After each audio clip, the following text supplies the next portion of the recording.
नमस्कार दोस्तों, मैं हूं प्रियंका और स्वागत है आपका हमारे चैनल दो लफ्ज पर। स्वामी विवेकानंद, जिनके नाम में एक विशेष ऊर्जा है जो कि नौजवानों के लिए आज भी प्रेरणा स्रोत है। आइए उनके जीवन के बारे में संक्षिप्त रूप में जानते हैं। स्वामी विवेकानंद का जन्म 12 जनवरी 1863 को कलकत्ता में हुआ।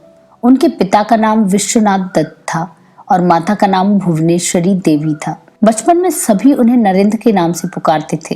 वे एक धनी और कुलीन परिवार से थे। उनका परिवार उदार था और विद्वता के लिए विख्यात था। उनके पिता उच्च न्यायालय में काम करते थे। साथ ही साथ उनके पिता एक विचारक, अति उदार, गरीबों के प्रति सहानुभूति रखने वाले, धार्मिक व सामाजिक विषयों में व्यवहारिक और रचनात्मक दृष्टिकोण रखने वाले व्यक्ति थे। उनकी माता भुवनेश्वरी देवी सरल एवं अत्यंत धार्मिक महिला थी। नरेंद्र बचपन से ही बहुत तेज बुद्धि के थे। बचपन में नरेंद्र बहुत नटखट थे। भय, फटकार या धमकी का असर उन पर नहीं होता था। नरेंद्र के इस आचरण से परेशान होकर माता भुवनेश्वरी देवी ने एक अद्भुत उपाय सोचा। नरेंद्र का अशिष्ट आचरण जब बढ़ जाता तो वह शिव शिव कहकर उनके ऊपर जल डाल देती। बालक नरेंद्र एकदम शांत हो जाते। बचपन में माँ के मुंह से रामायण और महाभारत के किस्से सुनना नरेंद्र को बहुत भाता था। बाल्यावस्था में उन्हें गाड़ी में घूमना बहुत पसंद था।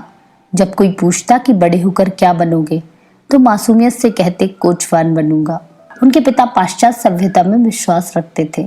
वे अपने पुत्र को भी पाश्चात्य सभ्यता का बनाना चाहते थे। नरेंद्र ने कलकत्ता विश्वविद्यालय से बीए की परीक्षा उत्तीर्ण की और कानून की परीक्षा की तैयारी करने लगे। नरेंद्र की बुद्धि बचपन से ही बहुत तीव्र थी। परमात्मा व आध्यात्म में उनकी विशेष रुचि थी। इससे पहले वे ब्रह्म समाज में गए, किंतु वहां उन्हें उनके प्रश्नों के उत्तर नहीं मिले। धार्मिक व आध्यात्मिक संशयों के निवारण हेतु वे अनेक लोगों से मिले, लेकिन कहीं भी उनकी शंकाओं का समाधान न मिला। एक दिन उनके एक संबंधी उन्हें रामकृष्ण परमहंस के पास ले गए। नरेंद्र उनके विचारों से बहुत प्रभावित हुए और उन्हें अपना गुरु मान लिया। रामकृष्ण परमहंस की कृपा से उन्हें आत्म साक्षात्कार हुआ। नरेंद्र परमहंस के प्रिय शिष्यों में सर्वोपरि थे। 25 वर्ष की उम्र में नरेंद्र ने गेरुआ वस्त्र धारण कर संन्यास ले लिया और विश्व भ्रमण के लिए निकल पड़े।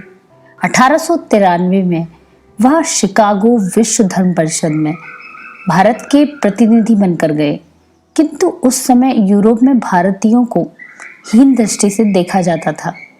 वहां एक प्रोफेसर के प्रयास से स्वामी जी को बोलने का अवसर मिला। स्वामी जी ने बहनों एवं भाइयों कहकर श्रोताओं को संबोधित किया। स्वामी जी की आवाज में ऐसा आकर्षण था कि श्रोता मंत्र मुग्ध होकर सुनते रहे। समय कब बीत गया पता ही नहीं चला। उनसे आगे बोलने का अनुरोध किया। वे 20 मिनट से अधिक बोले।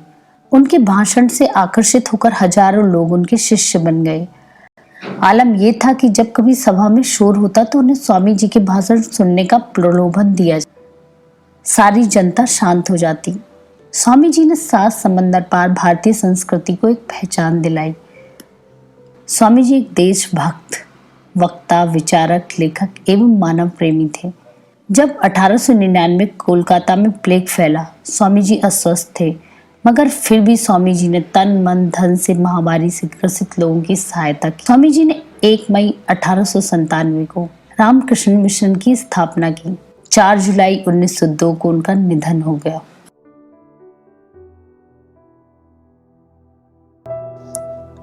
दोस्तों, अगर आपको ये वीडियो पसंद आया है तो अपने दोस्तों के साथ शेयर करना ना भूलें और कमेंट के माध्यम से हमें जरूर बताएं कि आपको ये वीडियो कैसा लगा।